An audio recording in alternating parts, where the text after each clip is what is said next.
Hello, oi, oi, welcome. We are back. It is All for United WFC, and that's the hardest part of my day because I remembered the right channel. So well done, me. Gold star.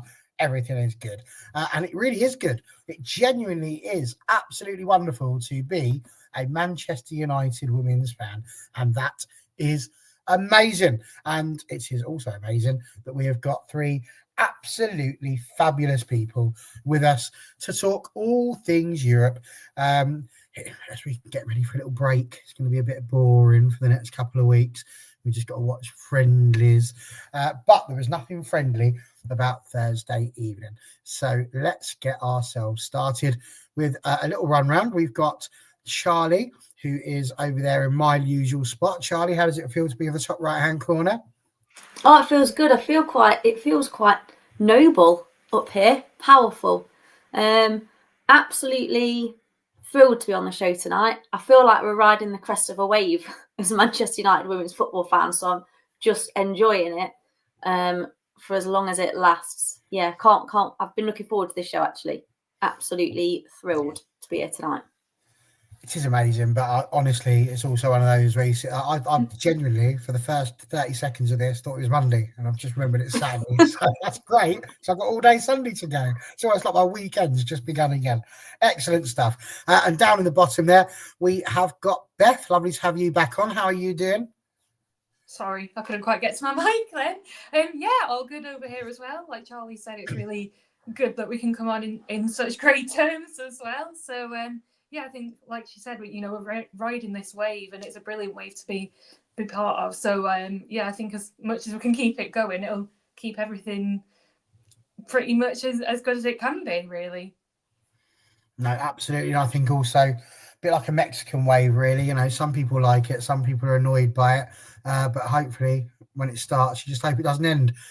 Isn't that right, Charlie? So there we go. She can't disagree now. She can't disagree because otherwise she's wanting us to lose. I've cornered her at last. And of course, we've got someone, hold tight, who was actually in Madrid. He actually saw everything happen. He actually saw us get our first 3 points in the Champions League on foreign soil. And that is the Lord himself, Mr. Andrew, the Great Wall of China. Here he is. How are you, sir? Everything okay? Yeah, I'm all good. It's been a great few days in Madrid. So took the 3 points and come home. So, but yeah, it's just I'm riding this wave in the Champions League, and so long may it continue as well. Massive. Well, hopefully it will continue. That's generally what we are hoping. But there we go. So it's weird. It's a Saturday. We're all here together, and we've decided to throw it on a Saturday. There were so many options we were really thinking about as we could have done it Thursday night. Where we're going to do it Saturday. The only thing we weren't going to do was a Friday. And I wish we had done Friday now, because I went to our quiz night and we finished last, Charlie. I was left with two other people, the kit man and the physio. Oh my God. What a motley crew we were. Terrible. They did one about animals. And it wasn't like good question. Do you know how many muscles there are in an elephant's trunk? Oh, I reckon probably more than you'd think. There is. I can give it as multiple choice. It was 600, 6,000 or 60,000. What do you reckon? Wouldn't have gone for any of those. Would have said about 30, and that's what I meant by a lot. Interesting. So which one would you have gone for? 6,000 B. 6,000 for you, Beth. What would you have gone for? See, I usually go for the middle ground there, so I would have probably said 6,000. Yeah. Yeah. Andrew? I'm going to go the highest. What you said, 60,000? See, and that's why you should have been my quiz team, because we went 6,000 in the middle, thinking 60,000. Surely that's too many. I know it's a trunk. 60,000. That's how many muscles are in there. And the human body, like not even close to that. Like we've got about 600 just in our whole body, and that was what the physio told me. So there we go. So yeah. 60,000. Good fun for you. So there we go. We started with a quiz, but let's move off of that now, because we used a lot of our 600 muscles to cheer the joys of Thursday evening. I certainly was like that for the first half, and then for the second half, I was mainly using ones that involved me shouting at the screen. But listen, as Connor often does, we probably should talk about the player of the match poll. It is currently live if you are on YouTube watching that, which you should be, because if you're watching this anywhere else, I'd like to know how, because it's only YouTube that we stream on. But yes, we have put out our player of the match poll. You have got 4 players that you can choose from as ever. And those 4 people are Leah Galton, Julia Zagotti, Olma, Fallon Tullis-Joyce, and Frido is in there too, Friedlina Rolfer. So those are your 4 options. Hopefully nobody's going to argue about it today and tell me that somebody else should have been on there. But if they do, as ever, direct all complaints to Connor. I don't care. So there we go. Lovely. Right, on to that. The game started with 11 players on the pitch. Did you like the 11 players that were on the pitch, Charlie? We have Melvin Mallard out on the right, Rolfer out on the left. It was the usual trio of Hinny, Julia, and Ella midfield. What did you make of it? Was you're quite content? Oh yeah, definitely pleased. I was a little bit worried about why Jess Park wasn't there, but I believe it was concussion when she got her neck almost broken against Everton. But yeah, really good, really strong.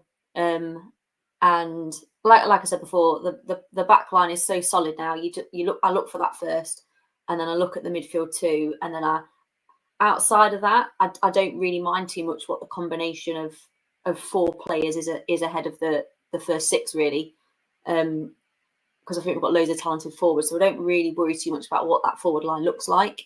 Had a good feeling for Rolfo tonight. I think we saw loads of good in that game. Sorry, we saw loads of good stuff from her and loads of maturity from her, which I think we really needed. We'll probably get into that later. But yeah, really good lineup. Just a lot of firepower. I felt like Madrid was a game we probably should have been looking to come away with the 3 points, and certainly with that starting lineup, it's what I was expecting to happen. No, I think I tend to agree with that. Beth, you were obviously watching it on the telly box the same as us. Would you have gone for that as well? I mean, obviously we were all mourning the loss of Jess Park on that occasion, but again, like Charlie says, that's pretty much the front line you would have gone for. Yeah, absolutely. I think exactly what Charlie was saying. As long as you look at that back line and you just know how solid it has been, you don't want to play around with that at all. So again, looking at the players in front of them, you can play around with them a little bit more. So yeah, I think it was the best 11 we could have put out there, with what we had out in Madrid with us. So yeah, I think it was the best way to do it. No, absolutely. And Andrew, I suppose same question to you, but obviously you were around the ground, so you would have had the ear of the people that had managed to make their way all the way over to Madrid to watch the game. Obviously, the bench had Simeon, it had Gabby in, Hannah, Leah was there. We know that she had a good game when she came on last week as well. Obviously, 2 goalkeepers, Lisa Olsen, Rachel Williams. When you shout those out as the subs, that probably was the only 11 you could have picked, was it?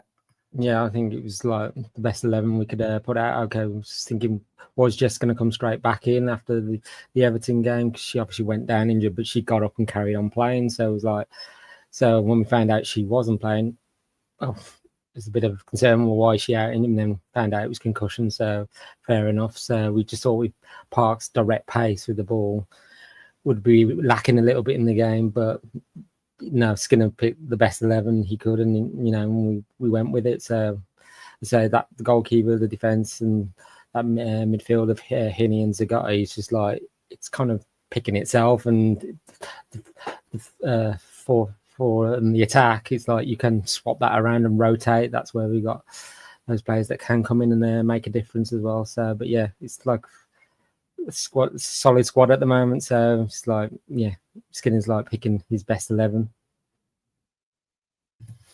Nice. There we go. Leah Gorton's changed your last night. A DJ saved mine, so that was great. There's a joke in there somewhere. If you don't, Google it if you don't know. But there you go. Listen, I think it was a really good lineup, to be honest with you. I think we could be quite content with it. However, I did want to just respond here to Doug. I don't know. I don't know that we've confirmed that she will stay home, but if there's a concussion protocol that you've got to follow, England would be just as, party to that as well. They would not be able to risk her. But equally, I kind of want to see Jess Park play for England. I can't lie. So we get good puzzling time. Well done. Good. Somebody's laughed, and that's what I aim for. If I can make one person laugh in an evening, it's all good fun. Right. Well, the game itself was full of entertainment.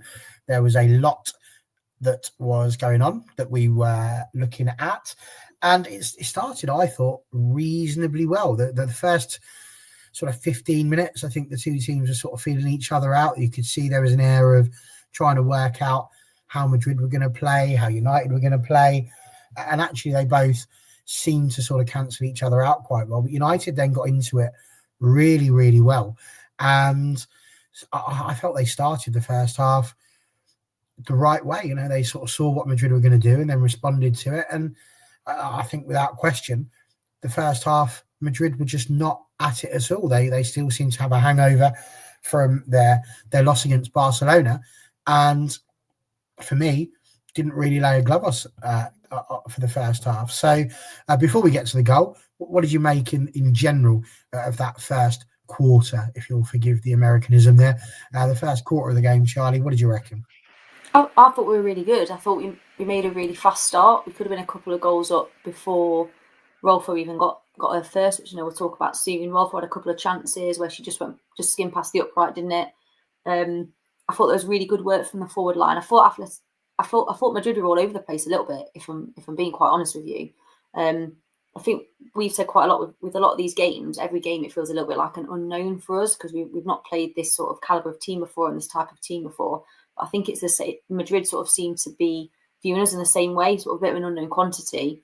And I thought we just moved the ball really quickly. We just kind of picked up where we left off from that second half against Everton last weekend. And I think if we'd kept 11 players on the pitch, I think it could have got messy for Madrid, if I'm being quite honest with you, because I thought we were the superior side for the majority of that first half. We were comfortable and unlucky not to be a couple of goals up. And I'm sure again later in the show we'll talk about being clinical in front of goal, and we were lacking there a little bit again. And it's not affecting us at the moment with regards to the outcomes of games because we're winning, but perhaps at some point it will. But yeah, I thought we were brilliant. You wouldn't know. I wouldn't have known watching them as sort of an outsider, not an avid watcher, that United have got quite a thin squad this season. They looked raring, ready to go. They looked fit, moved the ball quickly. I thought we were really good. It was an exciting first quarter, Barry, to the game because I felt like if we'd carried on that way, it would have been fairly comfortable for us in the end. I certainly felt it. I'm going to need some help with this one. I was reading this, and that's why my face went a bit funny. I don't know what the peak-in was. I'm trying to... Please repost this so I can see what you're going at. I think what you're getting at is that he seems to be picking the players that are in form rather than just sticking with a particular group and going with it. And it's interesting. We'll get back to that if that is the case. But yes, do put that in again. He is going with halfway through that, I could just think of duck, and that was it after that. So, but he is going with a particular group. He is going with a particular starting 11 most of the time, isn't it? Yeah, the ones that they're win. Playing phenomenally, so don't need to change it. But he's changing that front line quite regularly. Which is good to see. That's the one that most people seem to go on about, to be fair. Yeah. Beth, for you as well, that first quarter, I mean, there were some interesting chances, certainly, that happened there. I'm definitely going to try and let you lot do the talking on those for safety reasons. Not raisins, they're dried grapes. It's no good to anybody. Yes, Beth, first quarter, I thought really good and certainly looked like we were going to take it to Atlético for the entirety of the game. Yeah, I mean, even within the first minute, we could have and probably should have scored.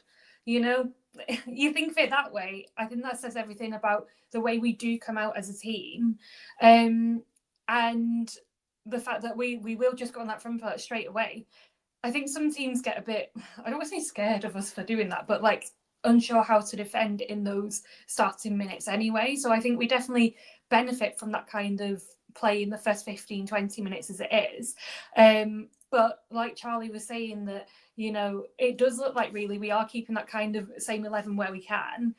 That's also to our benefit because they're used to, I know obviously everyone's used to communicating, but you have a solid team who know each other inside and out, it's going to be harder for people to, you know, always understand where they're going to put the ball. You can argue by having the same 11, people might watch previous games to see, but when you've got a solid, I want to say solid, let's say 13, 14 in that way, then it does mean you're going to play well, you're going to know how to push each other forward and keep each other just trying to keep going that way. But we definitely had quite a few chances in those first like 15-20 minutes that we could have done with scoring.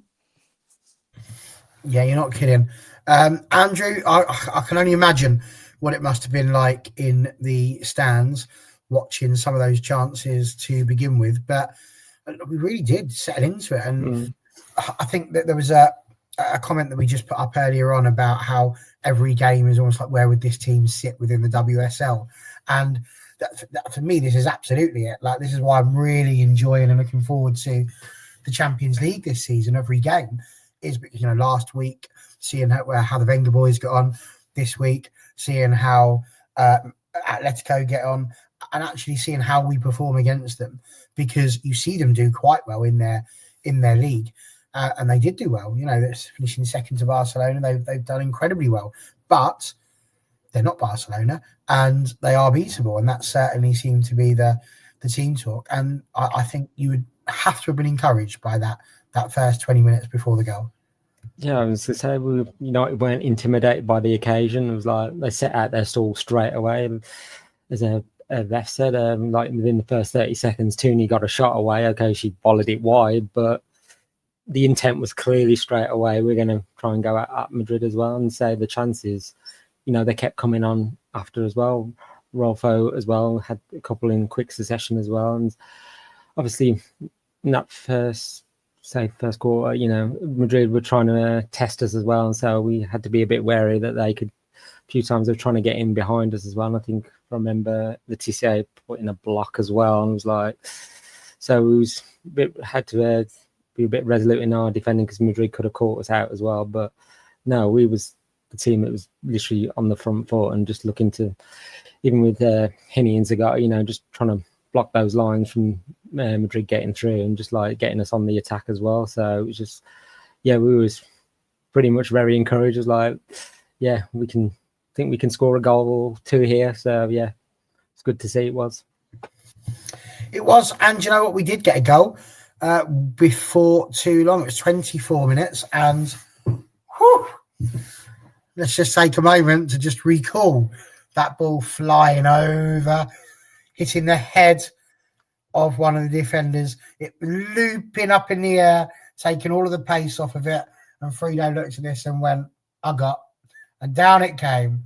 And before you knew it, it was like watching NASA as a rocket just went, pew.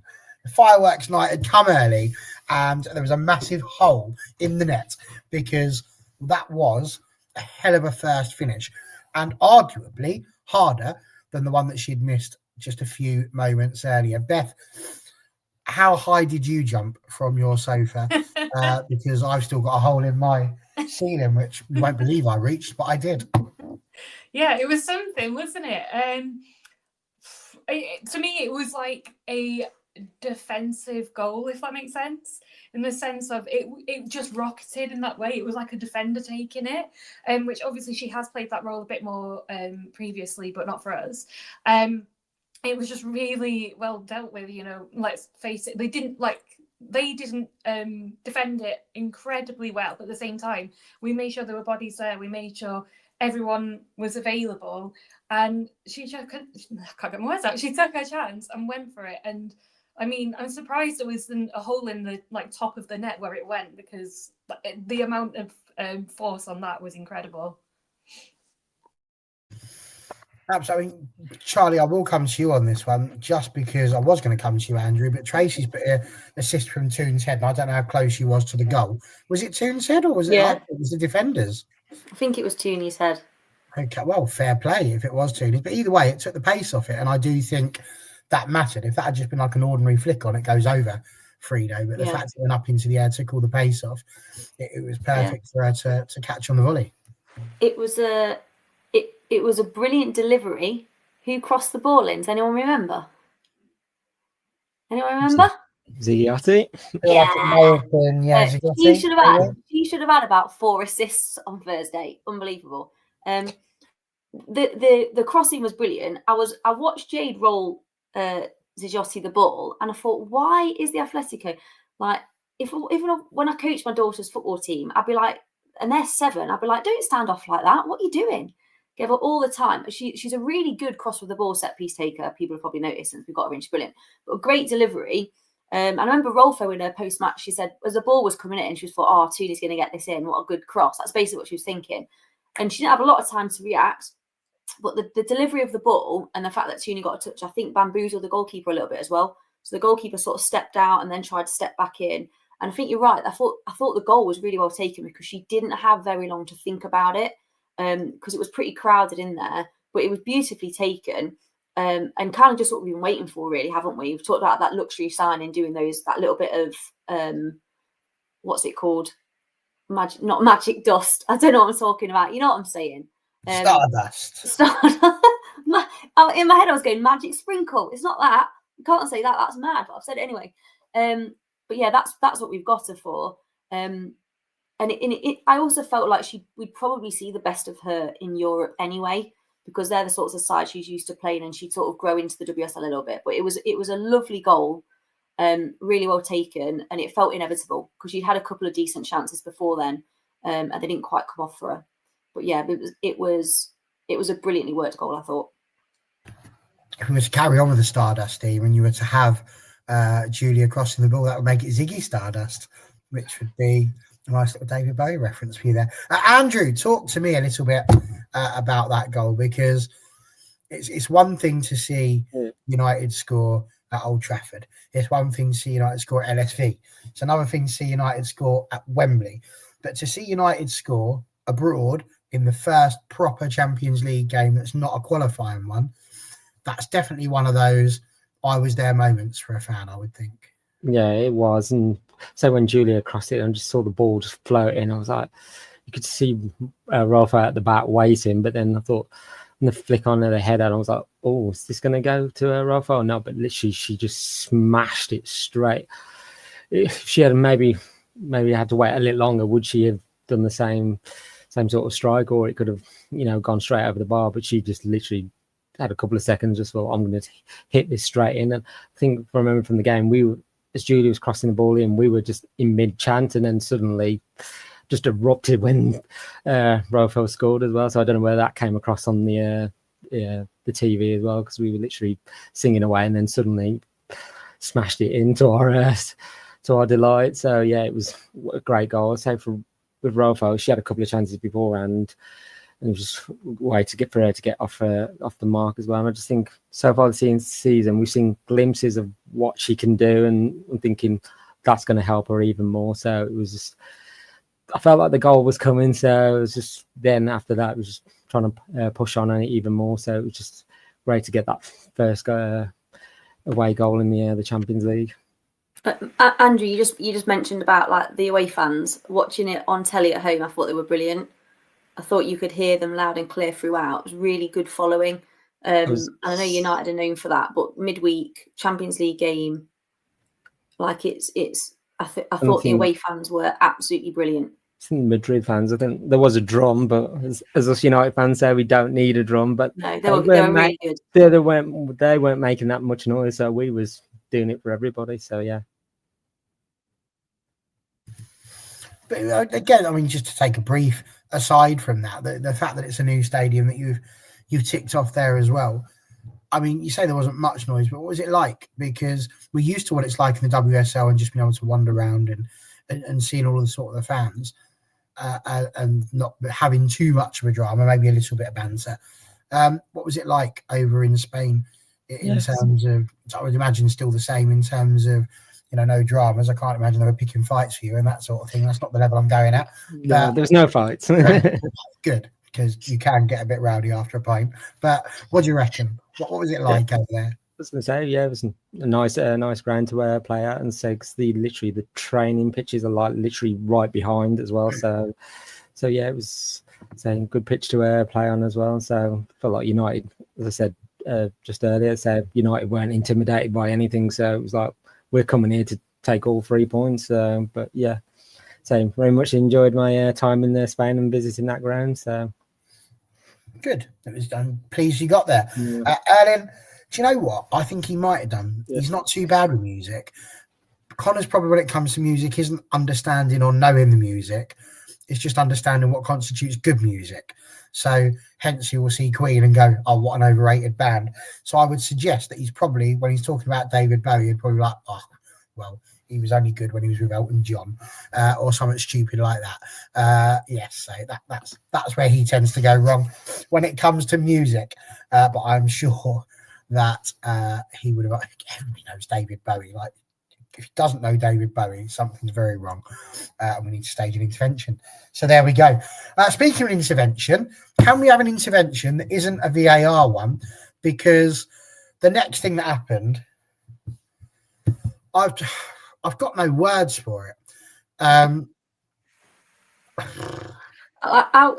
come in, right? Come on, Charlie. Right, so we got to start this by saying it's really sad that the player got injured. Like, that's really sad. And I think this player, Gio, I think she's had injuries before, fairly long ones. So it's a real shame for her, having sort of been a bit part of other clubs. She's gone to Atlético Madrid and been a real starter for them to suffer that injury. Absolutely, like, you don't wish that on anyone at all ever. I think the fallout of it hasn't been to do with that. I think everyone's gutted that a player's got injured. I think in my opinion, VAR looked at that because the player was injured, is what I think's happened. And there's heightened emotion as a result of that, like people's responses to that red card. It was a foul. I agree with that. I don't think you look at some of the challenges that happened later. If we take the injury out of it and we just talk about the facts of the game, of the referee and the officiating, Atlético Madrid players were kicking our players when the ball had gone dead. They were swinging at them. A player kicked tullis-joyce when she was on the floor. I thought that's what VAR was going to look at, but it was actually going to look to try and award them a penalty. I thought it was going to look at the fact that Atlético Madrid player had kicked our goalkeeper when she was on the floor, but it hadn't. It was bonkers. I think they upgraded it because sadly the player got injured. And if we start doing that, that is very dodgy ground at that point, isn't it? In my opinion.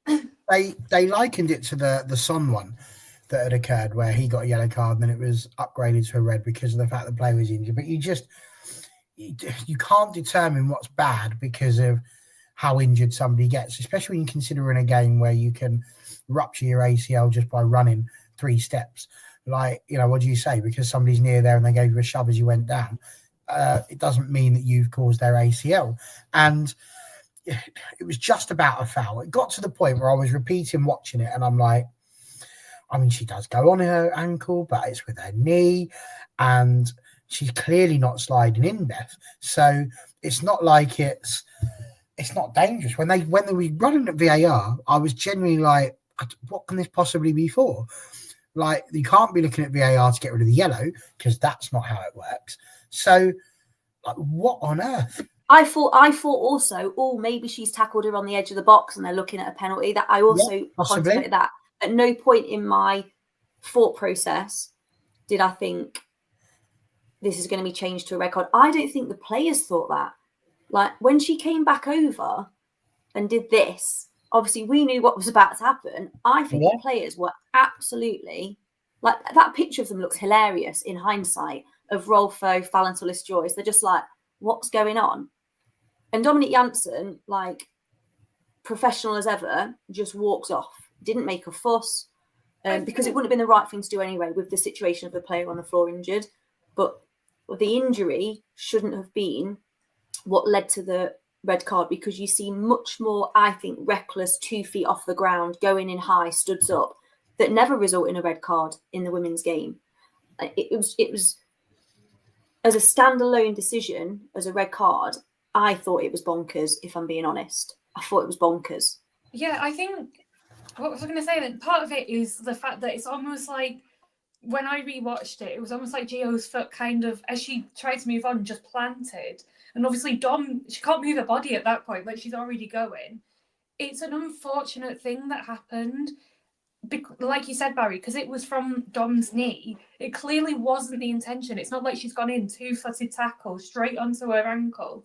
That's not what the intention was. When you slow it down and you watch it back, it is just like, unfortunately, Gio's foot just gets planted in the ground as she's trying to move forward, and Dom's knee's there, and that's what's created this injury. It's not the actual tackle that's created the injury. But I also think to that you look at the way that once Dom got up, before obviously they'd realised that she was injured, when Dom got up and went just straight instantly to go and defend for this foul, you know, they're all there like high-fiving Dom, say like, good, you know, like, well done, like good tackle kind of thing. And you wouldn't do that if you were a bit concerned anyway. And like you said, the way that the rest of the players just looked dumbfounded when she got the red, you know, everyone dealt with it really professionally. No one went straight to the ref like arguing in that sense. And yeah, it just seems like this discourse that's come from it as well is just unfair in that way. And that, you know, it's just. Do you also think as well? Sorry, I'm quite passionate about this one. Like, and again, I think that was a poor decision, but I then think after that moment, the referee was then atrocious.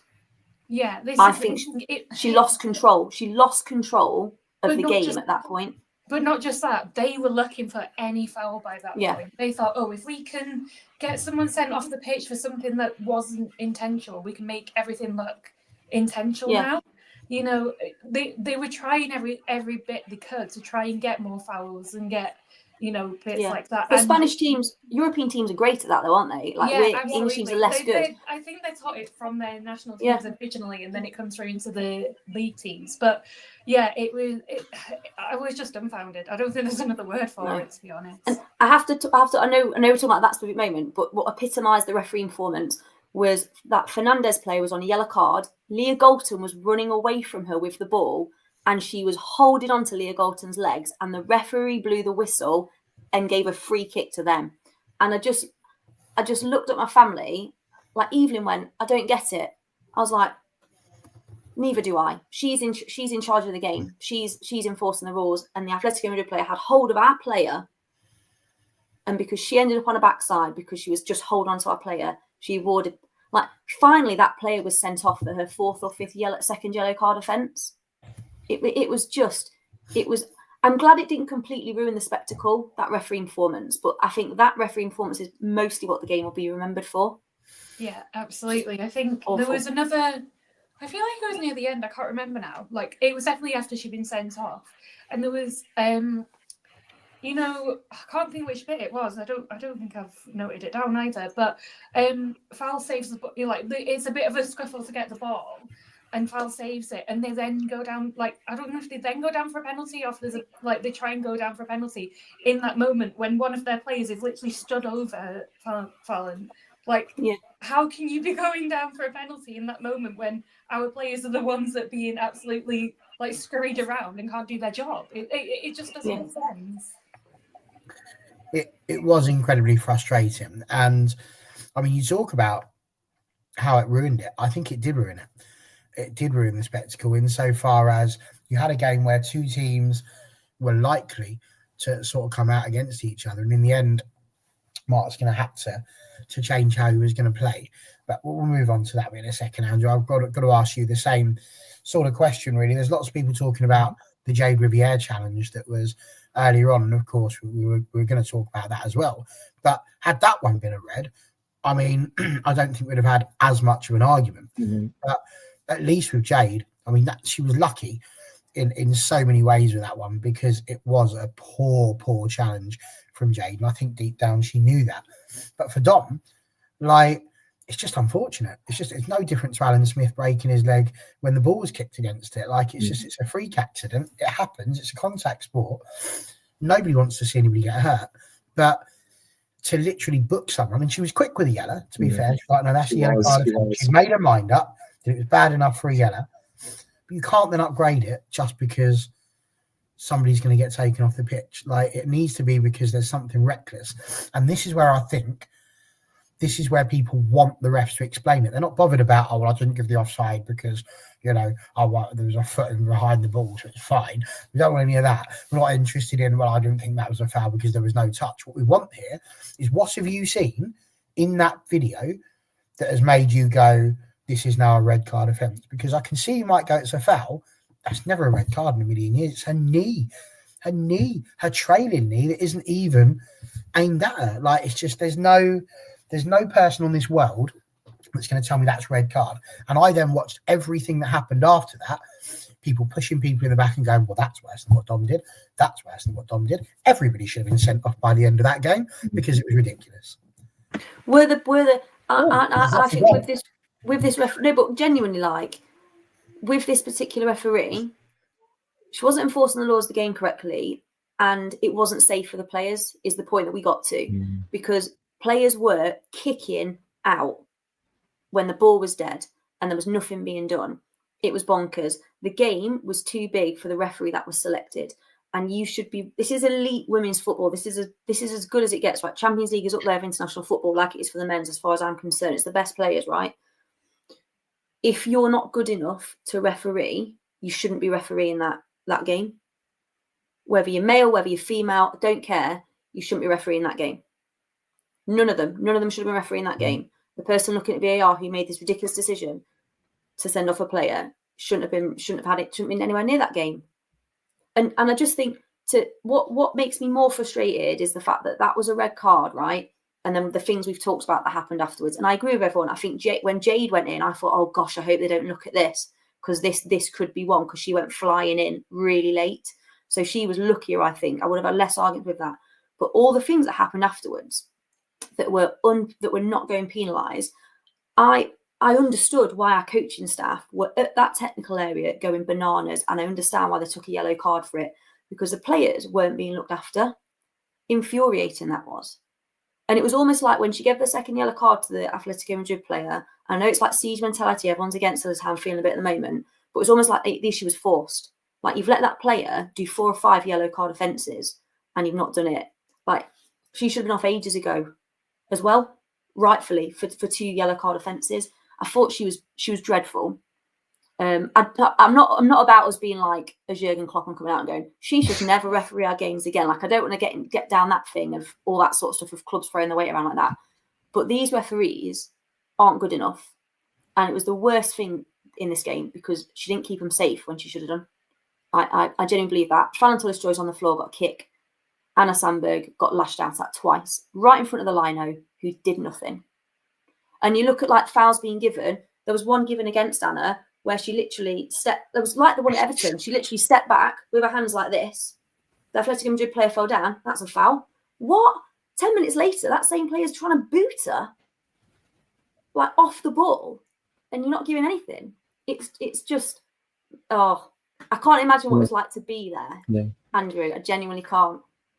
Let's say the referee, it was questionable decisions, and even before Dom's red card, the Madrid players, every time they were trying to get a foul, and players in front of the referee, and one in particular, our former player, Bilbao Risa, was in front of the referee. Just, what are you going to do? I was like, hang on, it's not. They were like with the Atlético Madrid men. It was like they were employing the form of the dark arts, and they were, which you could see they was trying to do as well. And on Dom's red card, it was never a red card. And like I say, where the referee went to look for a VAR, which was down the other end of the pitch, it was like, when we thought before the game where we saw it was being set up, was like, well, if there's something going down on the other end, you've got to run all the way, and if there's quite a few of them, you're going to be running back and forth. So it was just like, but you could see on the replay with Dom, she's sliding in, but you can see, I might be catching her, and she starts to pull back, and like, unfortunately, the player is gone down, and no one wants to see that injury. But anti-contact sport, sometimes players get injured, and that's sometimes a consequence. But Dom's not going in the attention of hurting the player. And I think Skinner said afterwards, I think he was told it was a scissoring action. That's what he was told, and he said it was a natural action for Dom to try and win the ball. So, as he said, she kept her foot down, blocked the ball, and obviously accidentally caught her with her knee while she was trying to balance herself out. But it was just like, yeah. So when we saw the referee running over, we thought, is it a penalty? And then it was like, we don't think it is.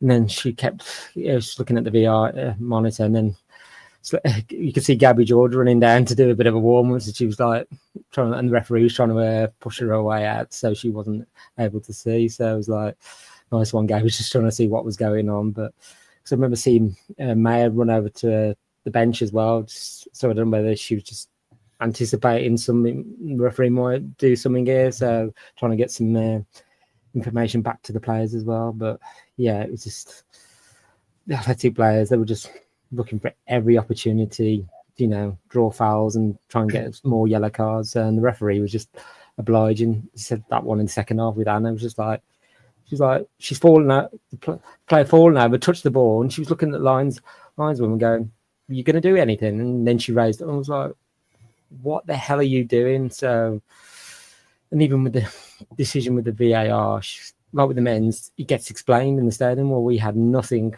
If she could have explained, "Oh, this is why I've done it," maybe could have justified it. But there's no justification. No. I just think that. I think we worked it out well. You've just given the red card based on the severity of the injury, and if you start doing that, then I always say the day football becomes a non-contact sport is the day we all go home, because it is a contact sport. But without going on about like the discourse that's happened over the last few days over this, it wasn't helped, and I know like you can look at this however, but it wasn't helped by the commentary behind it as well, because when they did the replay they show is from way behind them, like the angle is terrible, and they're going, "Oh yeah, like that's a red," like instantly, yeah, that's a red. You can see, I don't know how to do this because obviously of the camera, but it was like you can see one player here, and you see the angle like that. You cannot see what's going on because you're literally seeing the back of Dom. You're not seeing the actual tackle, and they're going, "Yeah, that's a red. Yeah, I can see why the ref's done that." There's no, like, they haven't seen anything. They've just gone, yeah, and that is then what adds to all this angst or whatever you want to call it, which is just not beneficial whatsoever within the game. I mean, I watched it, and I was chatting with Charlie and Connor, and I said, I mean, that's even a foul, let alone a yellow at first. But then you watch it, and Ian's point is right. It does get a bit reckless. The fact is that she slid in. She knows she's now going to get the ball, so she does pull back a bit. And she does catch her a little bit. So you can see why a yellow card might have been given on that. But what he says there about the red, excessive force, well, there's nothing excessive. It can't be excessive if you pulled out. Like, that's not possible. You're going in the opposite direction if you put it out. So that's not excessive force. For it to be excessive force, she'd have had to have gone right through her. Didn't. Endangering the safety of an opponent? I don't think she did. I would imagine if you're the Greek ref, that's what she's saying. You've obviously endangered the safety of an opponent because she had two ankles and now she's only got one. So that would probably be their argument. But I don't think she did endanger the safety of an opponent. If anything, I think she tried to look after her, and it was just unlucky. It wasn't like she's gone over the top of a ball or she's tried to go through the back of her. She slid alongside her, and I just don't think for a million years that was ever a red card. And Sporty has said it's a good job that Charlie wasn't there. Should have let the barrier off down the touchline to sort them out. I can tell you from previous experience, leaping the barrier isn't something that Charlie does. She might stand on the barrier and then nearly fall off the barrier, but she doesn't leap the barrier. She's very good in general with her behaviour. And Puzzling Time said earlier on, I will tell you a few people who won't win player of the match, ref and VAR. And I would completely agree with that as well.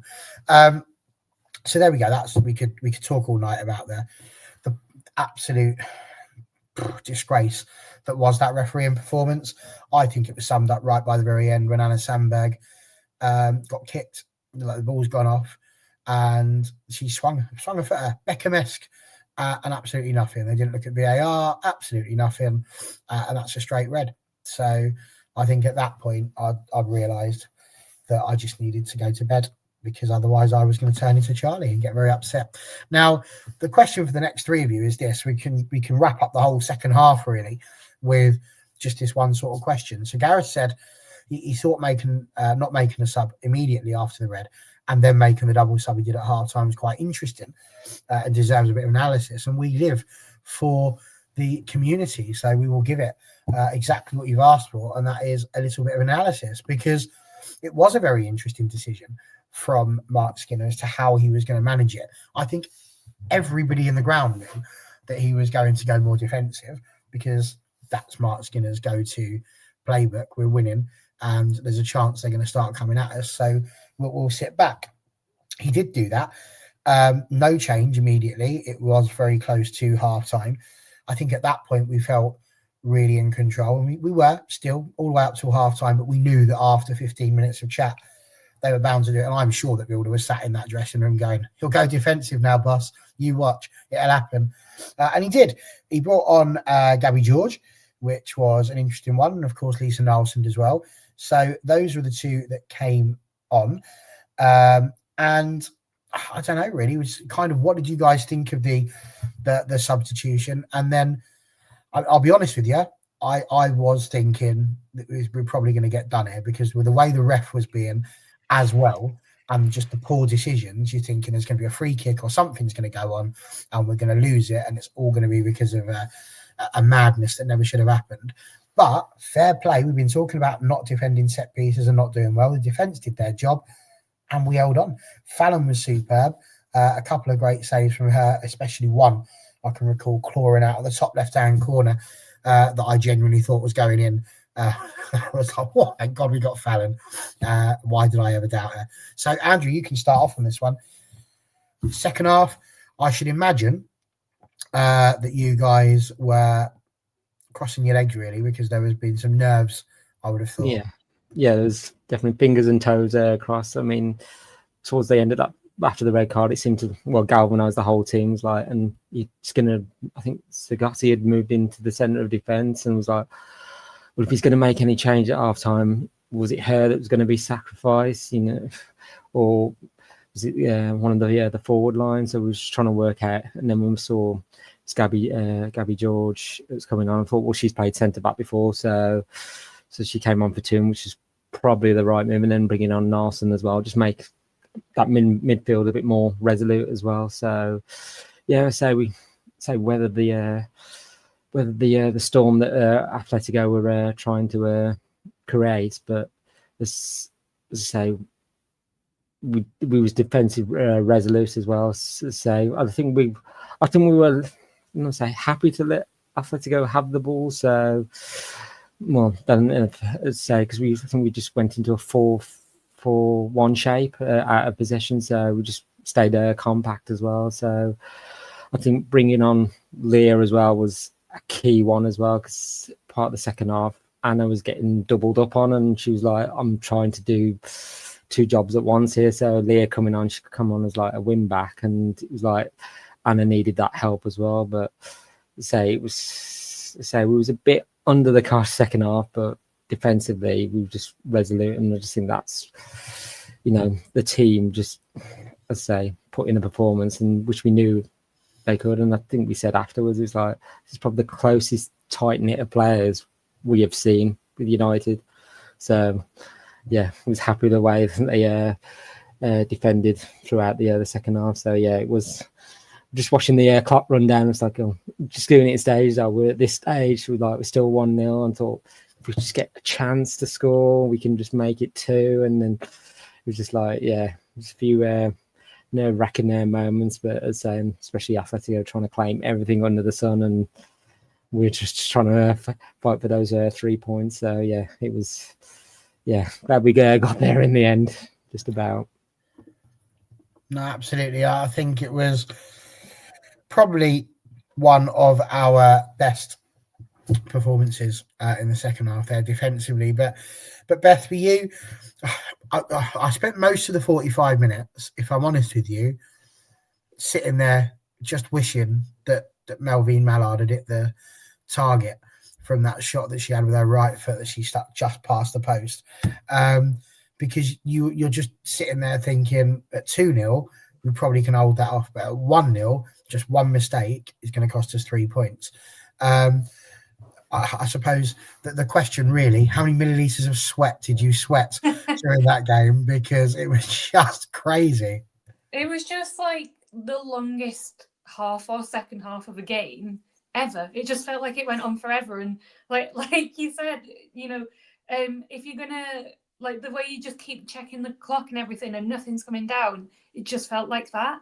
I think also when you're playing 10v11 at that point, and like you said before, and Mallard not being able to put those chances away, you've almost got a bit of like desperation behind you as well. So obviously at times it is going to be a bit more scrambly when you have got 10v11, but the defence was solid but desperate to keep it solid, if that makes sense. And it might have been last ditch quite a few times, and that brilliant save that tullis-joyce said, but it helped us in a way. But yeah, had we been able to put one of those chances away, it would have really turned the game on its head, even before Fernandez got sent off as well. And it would have really, I think, just calmed them. We did really well, but I do feel like it's almost like getting your back up about something in that way, that you straight away just like, right, let's do this. Where had we got that second goal, we could have probably calmed down a bit and enjoyed the game a little bit more as well. So yeah, I think it is one of those that sometimes the desperation in those moments isn't brilliant, and had we put it away, it would have been a nicer game to watch as well. Yeah. We didn't talk about it, but also there was that Melvin chance in the first half as well, whereas Jossie would have got another assist, but she spooned it wide.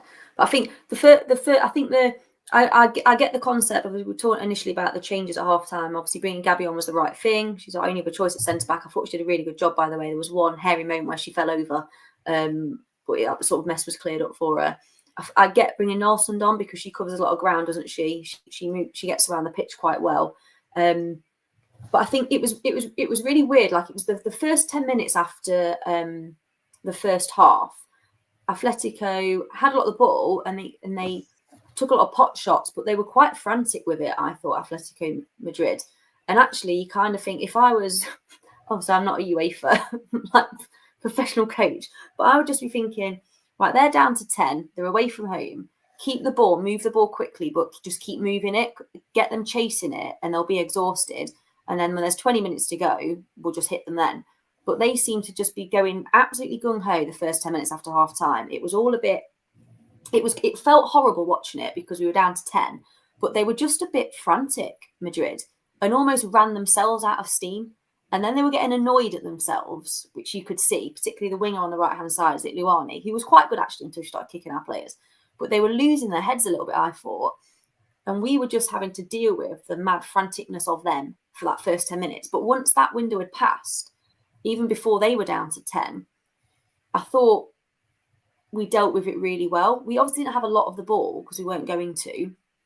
But I just felt we were really solid, really competent.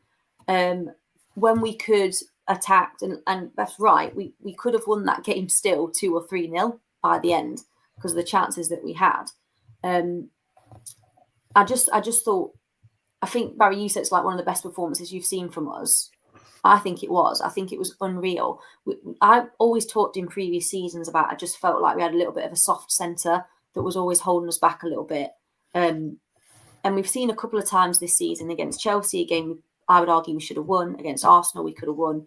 And this game here, I felt there was a real steal about the side. And I think a lot of that comes down to, there's loads actually. I think we've got the best goalkeeper in the world. There, said it. Okay, make me a meme, don't care. But I think we have. I think that instills real confidence in your back line when you know that she's there. I think May Letizier is colossal. She'll never play for England, but I don't care because she'll have a rest over the international break. Okay, hopefully she'll go and kick some of the opposing upcoming players in training for England, maybe. But then the midfield was just phenomenal. I can't believe Atletico didn't try and overload the midfield. Or do you know what? Maybe they did, but actually the midfield were just so good. They were just amazing. I don't know where Ziziotti and Miyazawa get their energy from. It's just boundless. They cover every blade of grass. I just feel like their heat map would just be bright red, literally everywhere. They're just amazing, I think. And yeah, we should have, a couple people mentioned it, like we should have won 2 or 3-0 in the end, like that Mallard chance at the end. Like she should be on double figures.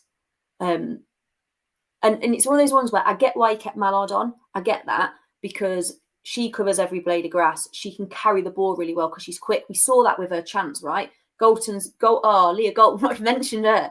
Like that challenge Leah Galton did, that she swung it out then to Mallard. That's what nearly led to the chance. Mallard held the ball up. She overpowered the defender and she was through. She can do that from our own half. Turland can't do that from our own half. And in a situation that I love Turland. She's a brilliant striker. But for what we needed from our number 9 in that situation with 10 players who can defend in our own half, get the ball and carry it upfield really quickly, Mallard was the right player for that. I just thought they were phenomenal. It felt like proper, because it was like Atlético were getting annoyed. The referees were dreadful.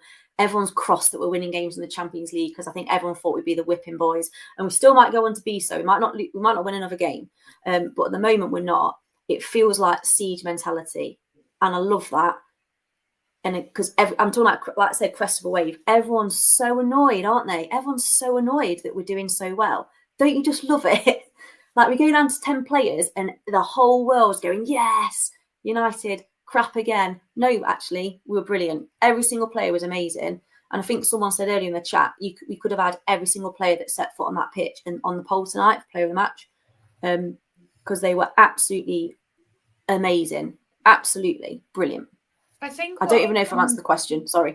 I think what shows it as well, going back to the whole people, I guess, wanting United to do badly or see their downfall, however you want to phrase it, is that Skinner has said prior to the 2 games, said, we've got to be realistic about this. We're coming out with, let's say, 9, 12 points. We're already on 6.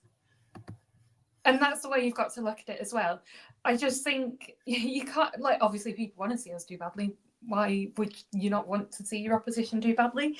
But you can't argue with that now. I'd seen quite a few tweets prior to the game saying, can't wait for Madrid to, absolutely steamroller them and all this. And it was like, oh, sorry, really? We managed to slow them down even with 10 players. And I think something that shows this for a really good positive for us, and it shows how, like you were saying, how they were struggling, is that our possession for the full game was 34%, but in the second half, we only had 25%. They had 75% of the ball and they still couldn't get it past us. And I think that says enough. No, absolutely. And I think, as I said, it was an incredibly good second half performance, and fair play to them, because, like I say, the cynic in me was thinking this is just all set up for it to be typical us. We're all going to we'll be on here. We're going to look like absolute, conspiracy theorists. Oh, UEFA didn't want us to do well in the competition. That's why they sent a referee out there who was, I don't know, probably on the traitors or something stupid like that. But there we go. So, Erling has put, how long is Dom out for? Is it 1 match or 3 matches? 1 match is the answer to that question. For those that have been asking, because we haven't it put on there repeatedly, I did put it up on the comments though. No, you can't appeal. I think the reason you can't appeal is due to the quick turnaround, I think, for all of them. So that would probably be my guess. But the ref is in, not the ref who was in UEFA. If she was in it, I'd have blocked her by now and kicked her out because she's not welcome. But had it, ref Ian has this sort of knowledge, so he might be able to tell us why it is that they're not allowed to appeal in UEFA competitions. So there we go. There we go. He's not going to tell me why. He's just going to say he never allow it. They never allow it because UEFA are effectively North Korea, I think is what I'm hearing there. So there we go. Kim Jong-un is in charge of UEFA. That's what the U stands for. I don't know. That might get me kicked off. Who knows? We'll see. Certainly in North Korea it will. We're not allowed there anymore. Yes. There we go. That's about it. So that's that. Right. Still a few things I wanted to get through. And we're going to try and do that. Tracy put out here, please for Tooney to get her 200th appearance. Mark Skinner was at great pains to say how sorry he was to have to haul her off at half time for tactical reasons, which I don't think anybody would have thought was another reason for that. But I did just want to throw out as an open question to anyone who feels like they want to answer it more than anything. I find that whenever these games continue, Ella Toon at the moment is one of those players who, at the moment, I would say she's the one that sort of gets picked on. Because you look at Fallon, always brilliant. That's what you're always hearing. The back four, nobody whinges about the back four. The midfield now, they're all quite happy with. And I mean, I've said it. I would like to see Jess Park play in that 10 position just purely because of what she offers. You know, Tooney's not really a run at and keep the ball close to the feet and frustrate the defence type player. So I just think it would be a very different prospect in that position. But I'm just intrigued as to what you guys think about how Tooney's getting on. It's 200 games now. We know she loves the club. You know, she was, you see bits of her podcast that she's doing with her friends talking about how she had a Man United room. I mean, it's a bit like yours, Andrew, I think is what she was talking about there. Just everything decked out in all Manchester United. Presumably you've got a door that says Andrew's room with Manchester United on as well to complete the look. But, oh, hello, Kevin's going on at me. I'm asking a question and you've answered it. Congratulations. I'm just asking the question. Stop banging on. Wow. If I was going to bang on about anything, it would have been about Melvin Mallard's inability to hit a cow's backside with a banjo. But, you know, whatever. So anyway, he's answered the question. So any of you three want to answer it, or should we move on so we don't upset Kev? She's a legend. She's a club legend for me, Tooney. No matter what. She's reached the end of her contract, I think. Is it this summer? I don't know if she's got a +1 option. This is where we need Connor when we go, oh, how long was a contract? And we go 4 years, and he goes, no, 3+1 or something stupid like that. You know, he says that. Absolute legend. Again, I don't think it's a bad thing that, like, we're now in a situation with some of the players that we've got where we're saying, oh, could someone else play in that position instead of her? Like, that's not a bad thing, is it? That Jess Park's come in and is putting pressure on. That's what we want. It's just a sign of where we're at and sort of the levels we're trying to reach. But yeah, she's been our sort of talisman for years, hasn't she? Taken a lot of pressure, shouldered a lot of the responsibility. And I'm just really pleased for her that she's getting to play in the Champions League with the football. Like, imagine that, with the football team you supported literally as a child. And it's not a made up one. Like, do you remember when who was that defender that signed for Man City? Argentinian, a few years ago, when they just started getting good. And he came in and he went, yeah, this has been my dream since I was a kid. And I thought, what, to play for Man City? They're in like Division 4. What do you mean? But like, she's loved this club forever. And I think it's amazing that she's lifted the FA Cup with them and now she's playing in the Champions League proper with them. I think it's brilliant. Yeah, I think but not a bad thing that there's competition. Yeah. I think she's she's United through and through. There's no one else really quite to that level that you can say that about. And people will say negative things about her, but people will look for anything, won't they? I think, she was brilliant when you bring her on as a sub as well. So, that she comes in with such passion, no matter what the game is and what the game, what it's about and everything. She's always there to put on a fight. And I don't really think you can ask for much more than a player who wants to play for your club. You just can't argue with how integral she is.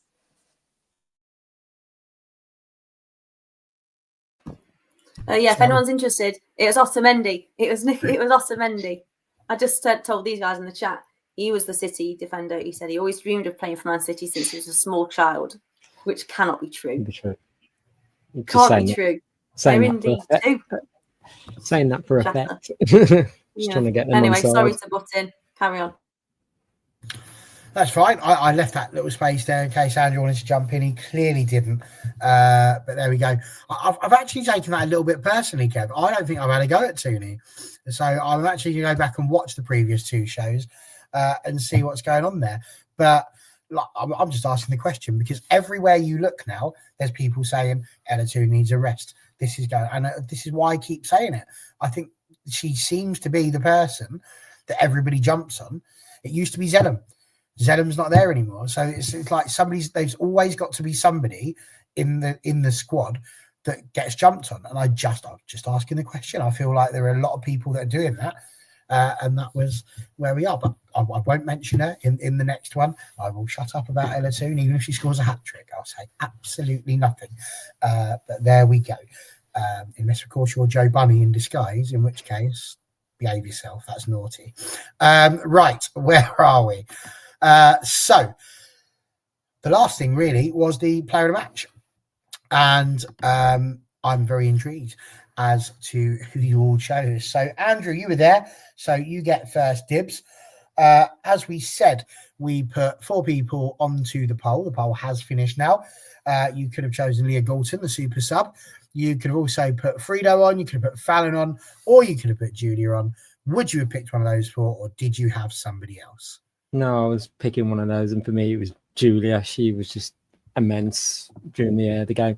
Okay, Rolfo scored the goal, and I think for United's official one, she got the player of the match. But for me, Julia was just throughout the midfield, and her and Hinney's partnership was like, just working in tandem with each other, and just Julia was just getting stuck in there. Even like when Dom had the red card, and then she was the one in as a centre back, so she said, "Well, I'll go and help out at the back. I'll be the one to do it." So. But like Julia, she could play anywhere. She'll say, "Well, put me anywhere, and I will do a job for you." So my choice would be her. Okay, Beth, where would you have gone? Yeah, I mean, there's no argument in a way. So, like, as much as we can say that every player deserves it, there's one who deserves it that bit more than everyone else.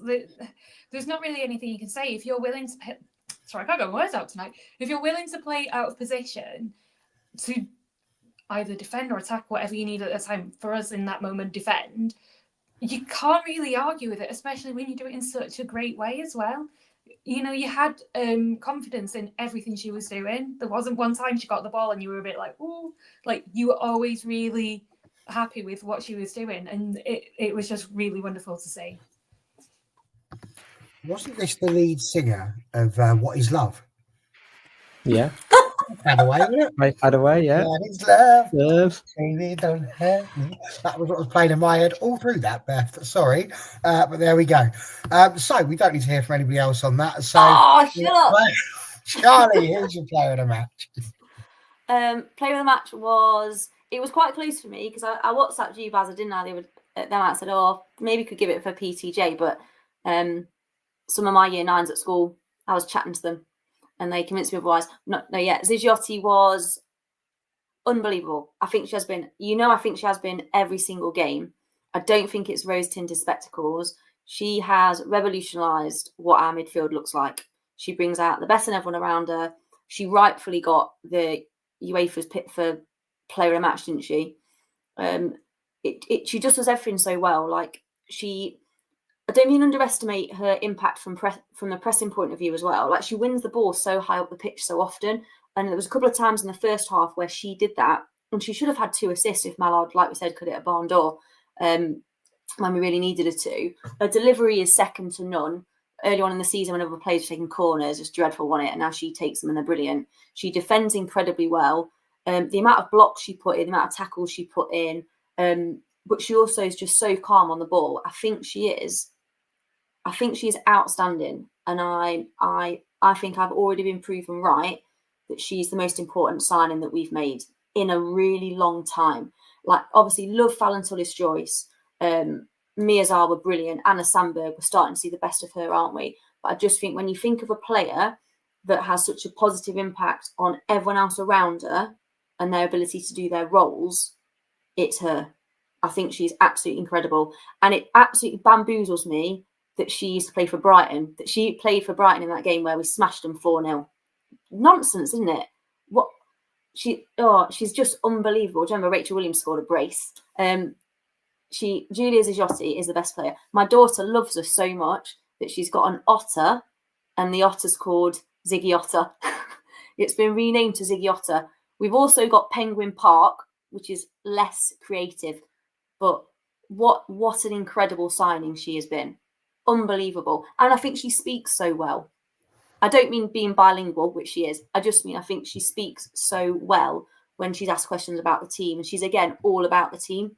Like, they kept trying to talk about her performance. She's like, yeah, I was okay. But the team did really, really well. And I think that's also an important type of character to have. Tullis-Joyce does the same. They try and talk to her about how good she is. Yeah, but it's about the team. And I love that. Oh, she's just amazing. Ziggy is great. I like it very much. I love this as well. So much so that I'm going to go and name our local park Jess. Just for the fun of it. Ziggy Otter. Isn't that a cool name? I think it's superb. Very good. We need Ziggy Otter on the cam. Do you have Ziggy Otter?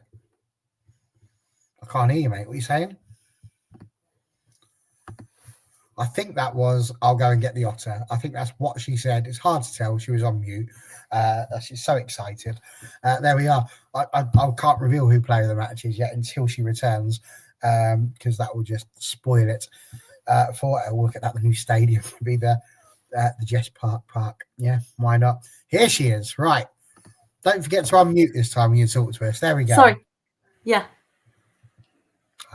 There we go. That's Evelyn's Ziggy Otter. And it is Evelyn's, I promise. Not mine. I'm a 38-year-old woman. It's my daughter's. Ziggy Otter. There we go. And we'll keep it there, like I say, because I can confirm that Ziggy Otter has won the player of the match poll for, I believe, the first time this season. Ironically, not for today's performance, but for a performance 4 weeks ago, Charlie. You'll be very pleased to know. Cumulative effect. Leah Goulton, 2%, which I think reflects the fact that she was brilliant as a sub, but she wasn't going to win the player match. I did like somebody earlier on saying that was definitely the sub of the match. Frido getting 10%, PTJ with 32, and I think, again, some of her saves in the second half were absolutely vital. But yes, the presence of Ziggy Otter has certainly done it. So all hail Ziggy. She has won it. Good old Ziggy Stardust is there. So well done. Right, that's that bit out of the way. We did have two little things. We like to try and answer your questions as you put them in there. And Sporty, who is a regular, has asked us this. We've kind of talked about the injury and the fact that it was never a red. But obviously, Carolyn's waded in now with her little bit. So does anybody have anything they want to say about how pleased we are that we didn't sign her in the end? I mean, what he was saying there. I actually initially replied to it, and I've taken it down because I was fed up of people having a go at me whilst I was like in work. But I just thought it was kind of like distasteful, but why are we getting involved in things that we're not involved in? I understand the injury side of it, and Gio is a teammate of hers when it comes to international playing.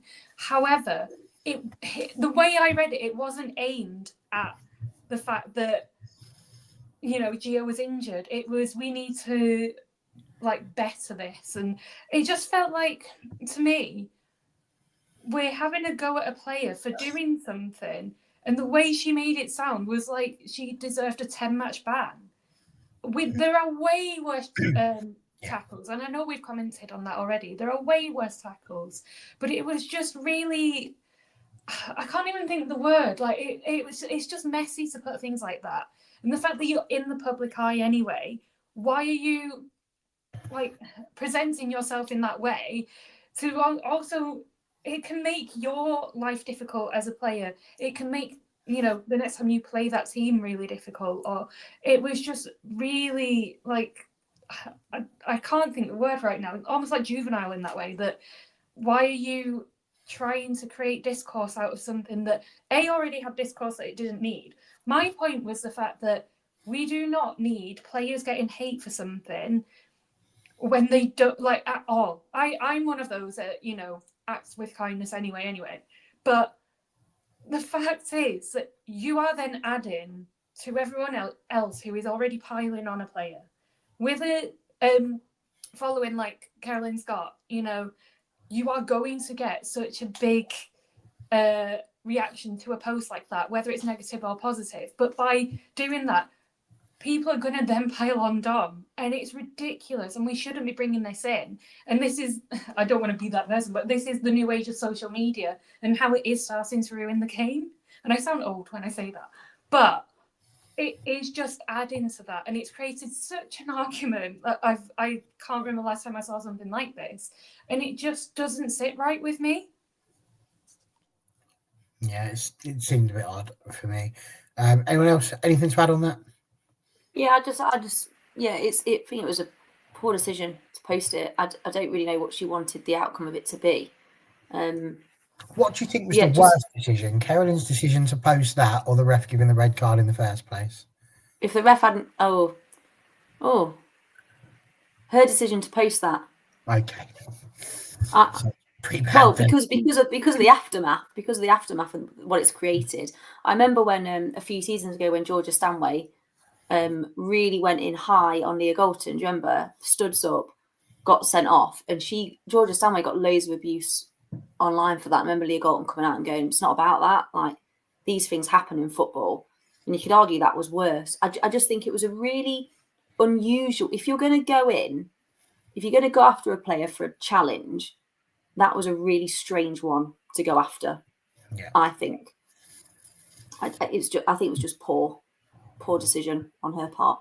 I mean, she could have posted out, "Oh, I wish the player speedy recovery and everything," just left it at that. But she just almost wanted to have had an extra thing, like, because we saw all the abuse Dom was getting on her socials just before we left Madrid. And was like, obviously United fans were replying back in and just like defending her as well. But Dom didn't. Dom's intention was never to hurt the player or put her out for a while on the sidelines. It was just to say football's a contact sport. But Caroline maybe they chose her words more carefully, but than saying. Sorry, I was going to say, I do think she was clever in the way that she tried to make it, well, you could almost read it either way. So she tried to make it that, it wasn't about the tackle itself. It was about making sure her teammates, okay, and giving her a well wishes, which we all do anyway. We really do hope she's okay. It was an unfortunate tackle at the end of the day, and it just seems to have added to this discourse quite a lot. And it's such a split between whether people think it's an odd thing for her to do or whether she should have done it. But it just felt like she was calling someone out on something that she wasn't even involved in. It was just a bit bizarre in that way. I think I tend to agree on that one. So yeah, a very, very, very silly idea. I mean, yes, she does allude to the one match ban not being enough, but again, like you said, it just makes it sound like it is the world's worst challenge, as opposed to just a horrible accident that never ever should have happened. Right, we have one last thing. I've got to say, this is the best message you've ever sent, George. So congratulations on that one. Absolutely love that. Jess Park's the best ring in the history of football. Brilliant. Love that one. So well done. But Doug's question here is even better. Do our panelists ever do matches together? I'd love to know who screams the loudest at the refs, opposing fans, TVs, etc. Now, I've never had the joy and the honour of watching a match with Beth, so I've got absolutely no idea how vocal she gets. But I can tell you that if we were talking about the people here, I've been to matches with Andrew, I've been to matches with Charlie. I think the answer to shouting just in general is Charlie. I mean, Andrew, I can only just about hear him on this. I don't generally tend to hear him too much at the football, I don't think. But then I am deaf, so I am, kind of hampered in that respect. But I'm intrigued, Andrew. Would you, out of the panelists, including Connor and some of the people that have been on WFC, who would you put down as the shoutiest person? I was going to say it's probably Charlie. Yeah, it's me. Yeah. It's me. It's definitely me.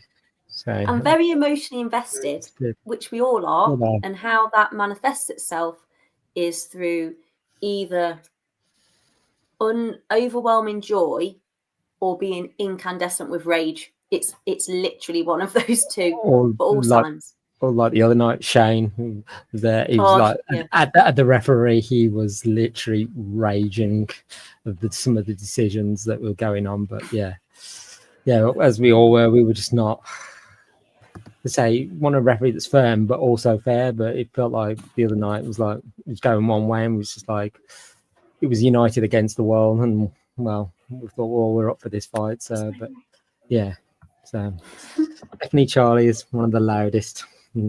Yeah, I think I tend to agree. NT, this is again a superb one there.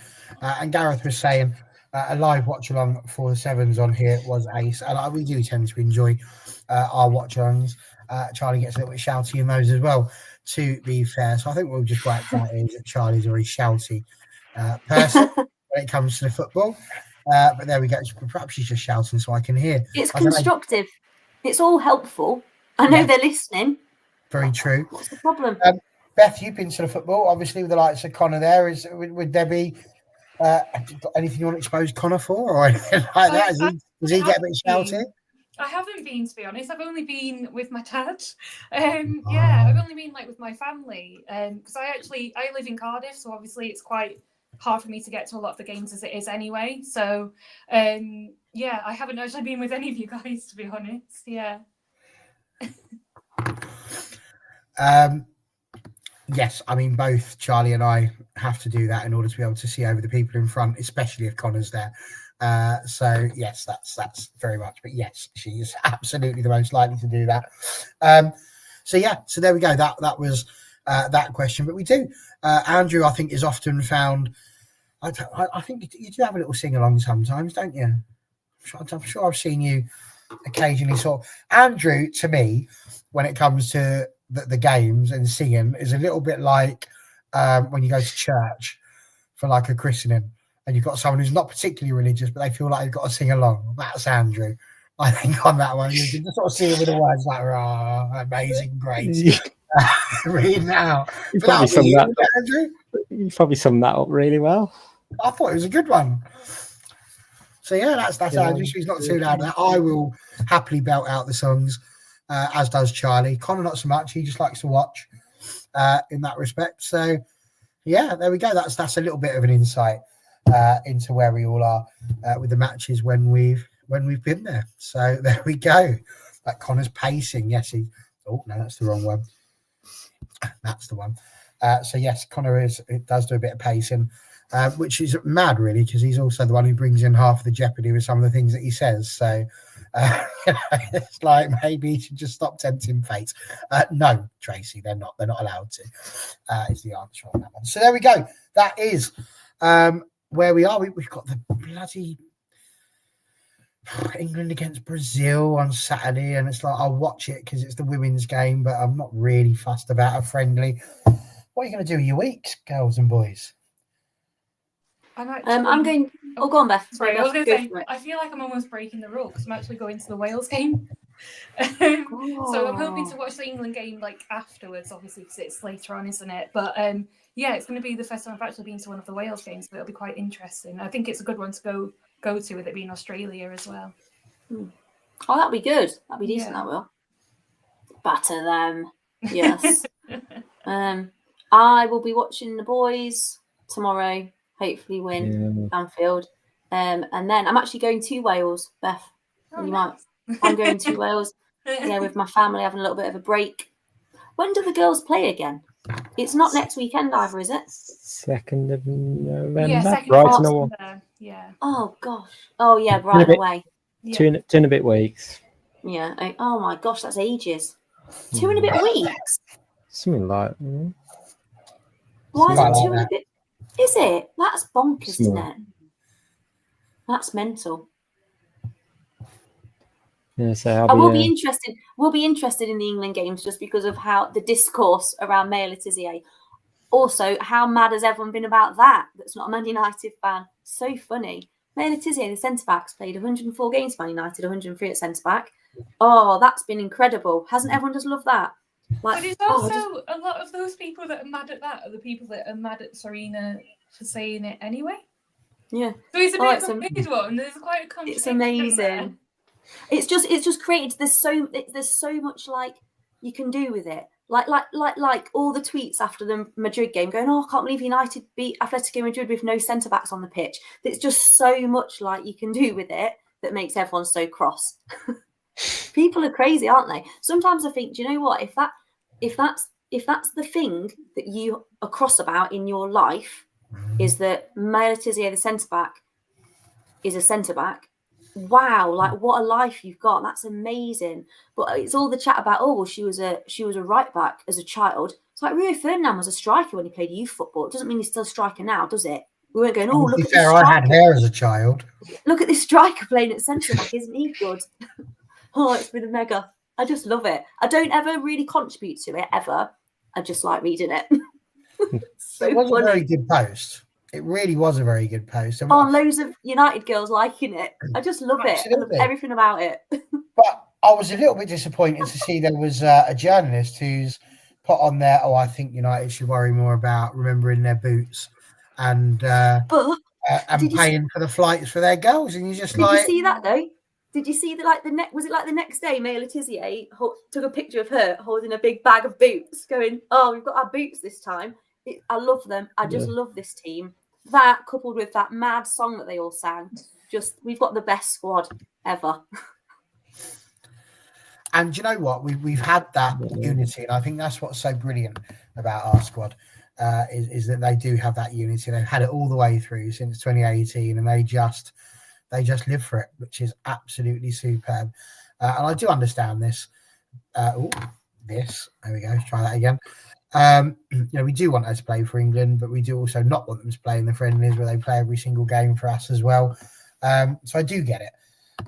But equally, it'd be nice if we could see these players representing their countries, because they're good enough to do so. Guys, it's been an absolute delight. Julia Zigiotta Ulmer has managed to, I'm going to always call her Zigiotta now. That's going to really annoy Connor, which is all the more reason to do it. So there we go. So yes, she is our player of the match, which is absolutely superb. And that's it now. We've got a couple of weeks. I'm sure there's going to be some shows coming up over these next couple of weeks. I think we have one about the draft potentially coming back. So I'm going to have to be plotting and planning to see which players I can steal over some of these others. But really looking forward to that one. Charlie often tries to usurp me. I think everybody knows who I'm going to be picking first pick this time. I managed to get hold of Zellum last time without going first because I played the game right. But this time I need to hope I win the wheel of names and the first person, because if not, I feel like Charlie's going to absolutely take my legs out from under me. In which case I'll be, let me put it this way. If you take Jess Park, I'm stealing Ziggy. So just behave yourself. All right. Okay, deal. Okay, good. Now watch Connor take Park just to wind me up, but probably deserved because I had a few goes in. Andrew, thank you very much for joining us. Please go and follow this young man. He's done brilliant graphics for us as well. You can see those on his account. You can also see them through the Instagrams and through all of that. So again, a big thank you to Andrew. Well done for everything you do. Beth, thanks for joining us as well. You'd struggle to follow Beth because she's not put anything in there. You could just type in Beth into X and see what happens. Give that a go. Just follow the first person called Beth.